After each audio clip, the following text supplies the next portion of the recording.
So this is called the bar of the chainsaw. It's got the sprocket gear in here. You can see the rivets where it was polished off and it holds it in. If this guy right here cannot freely spin, you've got wear on your bar, right? What you don't want to hear, if you listen, you don't want to hear any bearings rubbing. So we're good on this one, right? As you can notice, all the steel has been completely heated up and tempered to the point the paint is coming off. That means that you have a lot of heat and a lot of wear on this bar. This guy only has about 200 hours on him. So, when we take a chainsaw and you have a bar, what you want to do is every time that you're done with your bar and you are going to change out the chainsaw chain, this is a brand new chain right here. These guides right here like to go to one side. They're always going to go right, they're always going to go left, depending on your clutch setup, right? So instead of filing this down like they did in the old days, right, what you do is you rotate your bar to keep even wear on it. So every time I change my chain, I'm actually going to put my bar on in a different way. By doing that, you optimally get the most life you can out of this without having to sacrifice valuable time on the job, filing, getting the dirt out of it, or sitting here and correcting your guides, right? So the guides we're talking about are actually right here. That little sprocket goes in this bar and follows it, and it generates tons and tons of heat.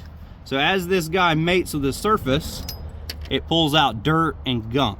That dirt and gunk is what creates the heat.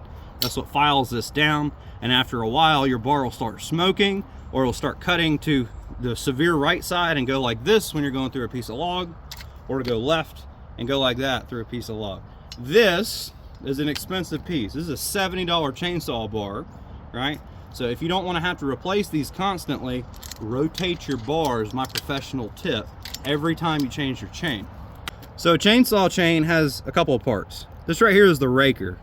This raker is a safety raker. You can tell because it's got a curve to it. If it was a dangerous raker or a logging raker, right, it would have a square little bit right there you could easily file down. This curved bit, when you actually watch the profile of a tooth hit something or it kicks back, it actually pushes this curve away from the saw, right? Instead of in your leg and your face, it pushes up and away from you. This is called a safety chain.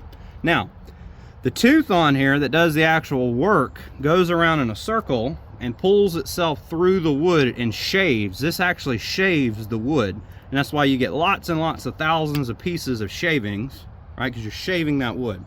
Now, the tooth has a guideline on it. That guideline should always be referenced and followed with the angle that you are trying to get for sharpening. Now, because it takes about 30 minutes to properly sharpen a chain with a file and with a flat file and a depth gauge, right?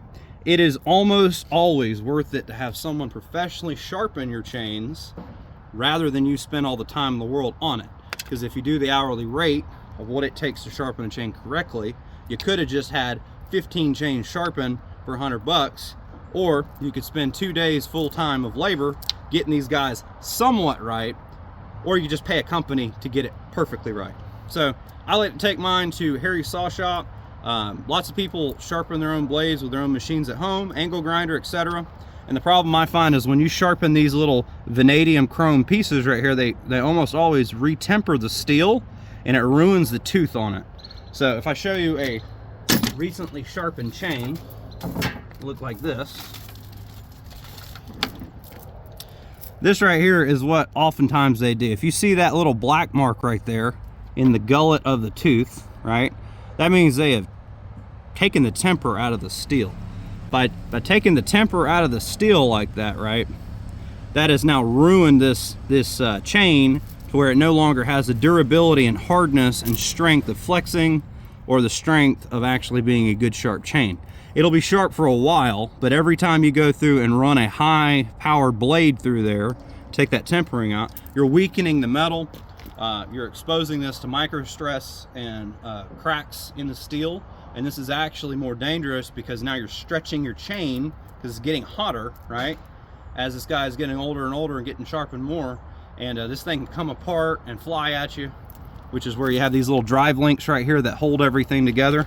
And when you start to get more than about 10 degrees of play, in these, they're not safe anymore. You'll see when you pull on these guys, as long as they're nice and tight, they're fine. But if they start getting wiggle and wobble in between the little pieces here that are pressed in, dude, you could have a bad day. This thing can fly out and hurt you, which is what gets me to the next part of the series, which is safety devices on the chainsaw. So one safety device on a chainsaw most people overlook is called the chain catch.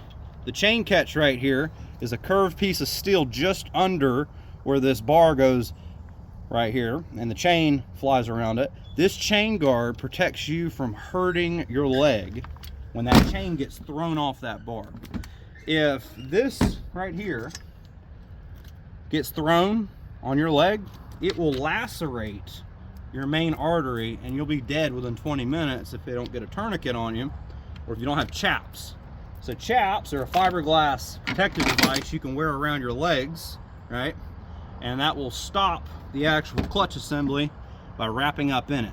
And I can show you a picture of that and throw it in the video. But so another great safety device that I will mention to you is called the chain brake, right? So this chain brake locks the clutch down to where this guy internally cannot spin and you cannot go anywhere. They make these to where when you're cutting and going and then it flings up, this is automatically engaged and it will stop it immediately. These are amazing devices. They work very well. However, what most people don't know is if you hold the trigger down and go full RPM with the chain brake engaged, that brake is on the back of this clutch, right? And this guy starts heating up. You only get about 5 seconds of holding this thing full throttle, burning its gears up before this guy gets red hot and prematurely eats out your clutch. Your clutch can range from $100 to all the way up to $500, depending on parts, labor, availability, etc. And if you melt it too bad, you can actually melt the plastic and cause internal bearing failure. And this guy can lock up and it actually ruins the mechanical portion of this part of the saw. So it gets pretty expensive when you start playing and not noticing and not knowing what the hell you're doing. So now that that's all said and done, let's put our chain on correctly and we'll get into that part of the video.